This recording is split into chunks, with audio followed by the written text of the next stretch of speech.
Welcome back to the channel and welcome back to another Bellator fight prediction video. In this video, I'll be predicting some of the key fights for Bellator 269, Fedor versus Johnson. So without further ado, let's get to our first fight on the card that I'll be predicting. So in our first fight, we have in the middleweight division, Anatoly Tokov versus Sharaf Davletmurodov. And how I see the fight between these two is I think Murodov is definitely going to benefit from that inactivity of Tokov, and Tokov is going to have issues with that inactivity because Tokov has been inactive since like 2019. It feels like even longer, to be honest, but he's been inactive since 2019, so that's like, what, 2 years? And I think he actually was kind of active like around mid-2019, so he hasn't really fought in like over 2 years, to be honest. So it's been a long time of inactivity, and inactivity is never really good for a fighter. But given the fact that he's still pretty much a younger fighter, and he's not like a fighter that's like over the hill, 30s and stuff, then like being inactive. Because when you're that old, like you take an activity, like your career just pretty much can end at that given point. Because you gotta keep staying active once you get to that age. Well, younger people can still be active, still be good, and a lot of times they get better during these inactivities. Whereas older fighters typically don't get better during inactivity. But I'm still gonna factor it against him. I'm still gonna pick him, but I'm gonna factor it against him. The fact that he's been inactive for that long. But yeah, as far as how they match up, I think Tokov is the better wrestler offensively and defensively. Submission, I think transitions, I think Murodov, Doblet Murodov is a little bit more fluid with his transitions, but I think Tokov is heavier on top, harder to shift, and firm on top. Whereas Doblet Murodov, like he's movable, you can get up from underneath him, you can work from underneath him more. Whereas Tokov is like a big brick on top of you that's like you smothering, you can't really do much up underneath him. Very strong, very powerful. I feel like Doblet Murodov is the more fluid striker, especially now fighting Tokov, who's been inactive for like 2-3 years now. I feel like he'll be able to take advantage of the rust of Tokov on the feet. And already at that prior to that, Tokov, I'm not saying Tokov is a stiff fighter, but he's definitely not the most fluid, like slick head movement, slick footwork type fighter. So he has been hittable.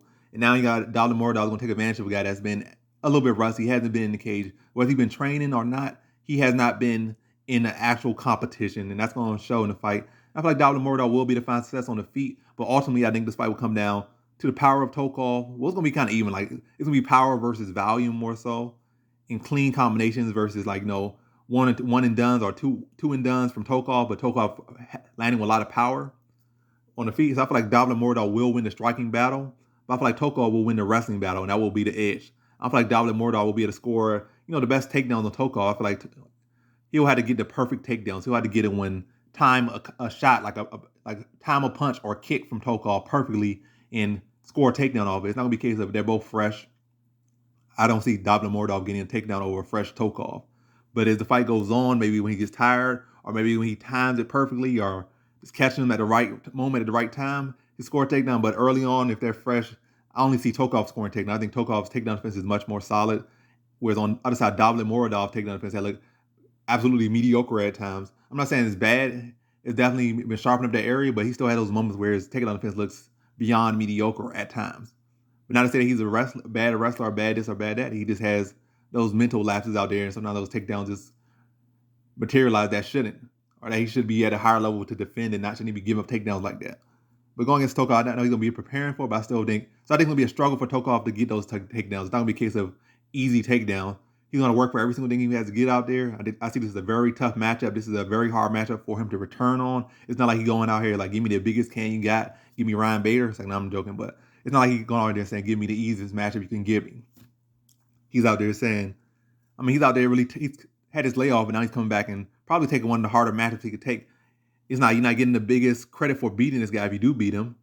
You're going to take probably get lose a lot if you do lose to him. So it's a tough matchup without a whole lot to gain from him. He's taking this on his return, so clearly he's confident in himself, and clearly he's not trying to pad his record. He's trying to fight the best competition he can fight. But I do see this as a tough fight for Anatoly Tokov. I see Davlet Murodov winning the striking battle, but ultimately I feel Tokov will win the wrestling battle pretty clearly. Striking will be relatively close, at least for the fact that Tokov will be landing the harder shots. Murodov might land 3 to 6 more shots, maybe even 3 to 10 more shots, but Tokov will be landing the heavier shots, and he'll be scoring the takedown, having top control in a very close fight. That will be the simple edge that will allow Tokov to get his hand raised. So in this fight, I have Anatoly Tokov via decision. Now to our next fight, we have in a catchweight bout in the 160-pound division, which is not actually a division, at 160. It's a catchweight bout. Usman Nurmagomedov versus Patrick Pytila. And how I see this one right here is I just flat out don't think Pytila has anything for Nurmagomedov. He's been brought in as a chew toy. The man's 11-8. And watching him fight, I just see low level is all I see when I look at him. I don't see high caliber. I don't see, this striking so crisp, or his grappling so crisp, or he got such good triangles, he got such good this, or he got such good sweeps, or he got such good fight IQ. I just see nothing. I mean, he's a fighter, but give him that. But outside of that, he really ain't got much. At least as far as going there with Usman or Nurmagomedov, and really anybody decent, he don't got nothing going there for. But yeah, he just been brought in as a chew toy. I think Usman Nurmagomedov is going to pick him apart and put him away in the second round. You know, Usman Nurmagomedov is not necessarily a guy that's going to run through his people and like to say, let me just try to, like they be trying to sprint to their opponent, try to beat them like they on a time mission where you got to beat your opponent as quickly as you can. He kind of fills you out, then he puts you away. So I'm not going to see a first round knockout. He probably definitely can do that. And also he probably could definitely take him down and submit him in probably about under a minute, but he's probably not going to do that either. I just see him like mixing up his striking, using him as a, like say a little toy, use him as a chew toy, fill him out, then put him away in the second round. So in this fight, I have Usman Nurmagomedov via second round TKO. Now to our co-main event, we have in the heavyweight division, Vitaly Minakov versus Syed Soma. And how I see this fight between these two is, I think Syed Soma brings a pretty good challenge to Vitaly Minakov, but that's about it. He got some decent power, but what heavyweight doesn't. He got some decent wrestling defense. So I think that's what his saving grace is his bit of power. Nothing super crazy, but decent skills, decent experience. Had a good bout with Tyrell Fortune. So he's been a solid wrestler. A guy with similar skill set to Vitaly Minakov. But Minakov is just on a different level than Tyrell Fortune. Much more experience, much more polished. Been to the higher levels. He's been the champion of Bellator. So he's still relatively young. So, and actually bigger than Fortune. Fortune like on this like 6 feet, 6'1", kind of on the smaller side for heavyweights. With Minakov like 6'3", 6'4", so a bigger, or at least a sizable heavyweight. And Syed Soma's on kind of the smaller side too. He like 6 feet. So Minekov's gonna be bigger, more experienced. I think Minakov is better everywhere. I think he's a more fleshed out striker. I think his wrestling has a huge advantage there. And he has more ways to get it there. He's not like a green fighter like Tyrell Fortune. Like I said, this man is 22-1. But yeah, this man is 22-1, has been the Bellator champion. Really could have been it twice, but either way, this man been there, done that. And now going here against Syed Soma. Like I said, I think Soma has a decent puncher's chance, but that's about it. I don't think he'll be able to land anything clean on Soma. I mean, anything clean on Minakov with too much power. I mean, it's a fight you're going to get punched.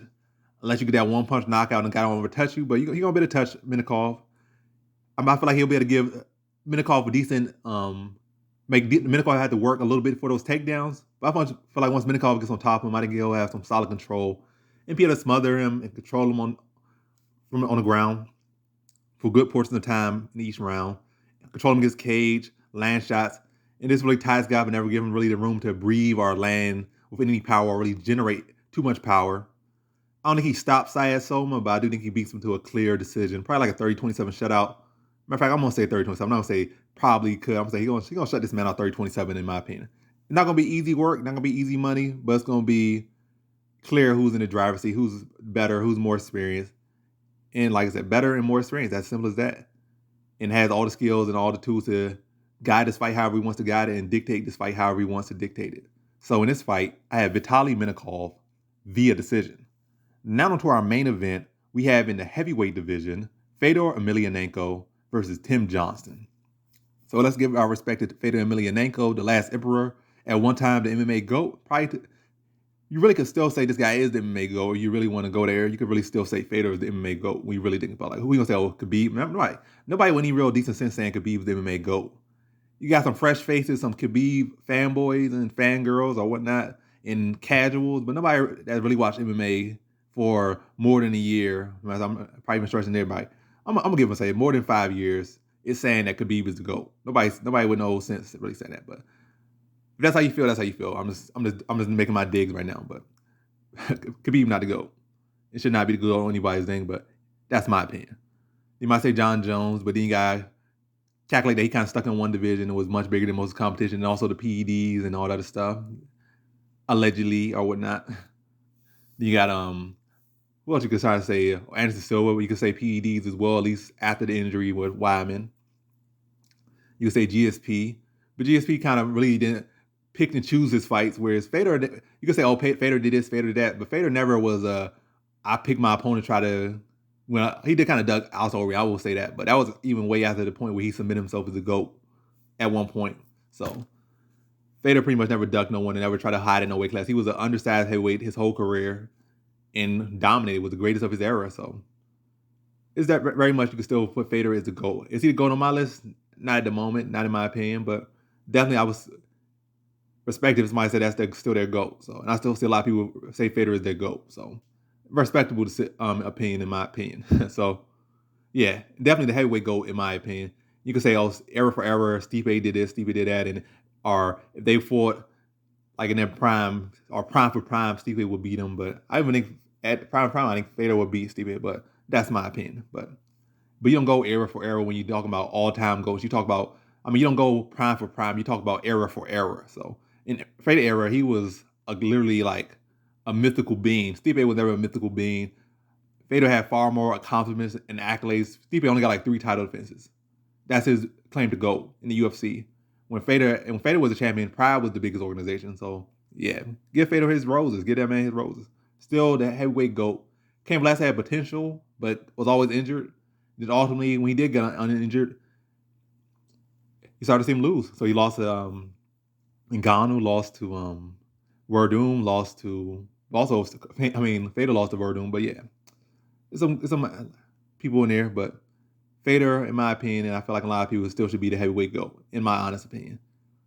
In all-time GOAT, I still like, without doubt, he should be top 5 and could definitely still have a claim to be top 1 all-time. But now we're in the present. Fedor Emelianenko versus Tim Johnson. I just wasted 2 minutes, or just extended 2 minutes.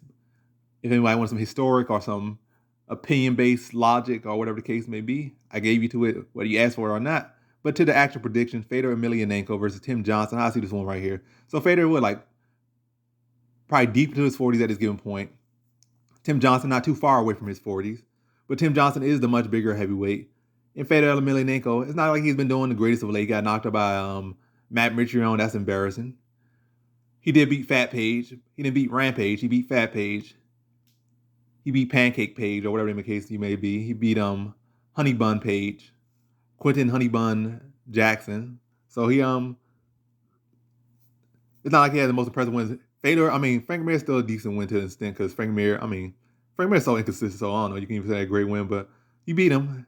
They're both legends, they both passed their prime, so it still factors the same that both were past their prime, he beat him, so he knocked him out. Chael Sonnen was kind of a little bit embarrassed how much success he gave Chael Sonnen, but still beat him, so a win's a win. The Fabio Maldonado fight was very questionable, but either way, at this point, Fedor is very chinny at this given point. He's older, up there in age. He's always been an undersized heavyweight. And now he's feeling those shots more when he get hit by these bigger guys. He probably at this point should have dropped down to 205 if he could. He probably can. He still carry a lot of belly, so he definitely can make 205, but he don't want to do that. But I just feel it's going to be a case where Fedor will still be the faster man, even with pushing 50. The man always had incredible speed, always fast hands, and will still have that speed over Tim Johnson. And Tim Johnson not like he's the fastest man either, so Fedor will still, despite age and stuff, already has still fast hands and will still have a solid speed advantage over Tim Johnson. But Tim Johnson will have a size advantage and a youth advantage over Fedor. And I think he'll be able to wear the shots better than Fedor. And I think he'll be able to push it long than Fedor. I think he'll be able to wrestle better than Fedor. Fedor, like the other old guys, all these old legends, these old dogs, it's like they start losing their edge in wrestling. Like they don't want to do that no more. Like they had 10 hip surgeries, had 5 blown knees, torn ACLs, this, that, bad shoulders, bad hip, getting their hip disc replaced or surgery done on, got metal kneecaps and stuff. So it's like they don't want to wrestle. They might got like 1 or 2 takedowns in them.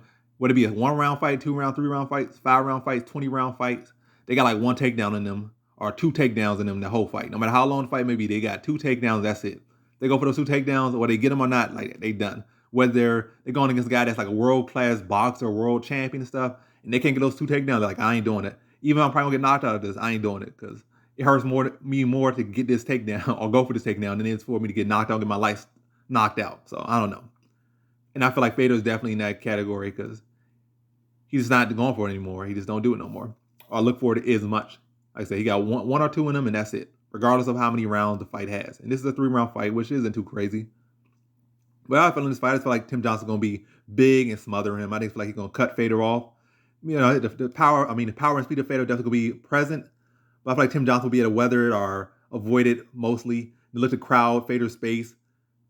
First, like, start clinching him up and timing his cage, stepping on his toes, kneeing him in the body, and wearing on him. Then eventually, once he started getting Fedor into the pattern and like corralling Fedor, and Fedor started expecting to clinch and try to respond to it, maybe with like an uppercut or something, I feel like Tim Johnson's going to time him with a right hand like he's entering the clinch, hurt Fedor, then enter the clinch, drag him to the ground, and TKO him in the second round. So in this fight, I have Tim Johnson via second round TKO. And that concludes my fight predictions for some of the key fights for Bellator 269, Fedor versus Johnson. And as always, thanks for watching.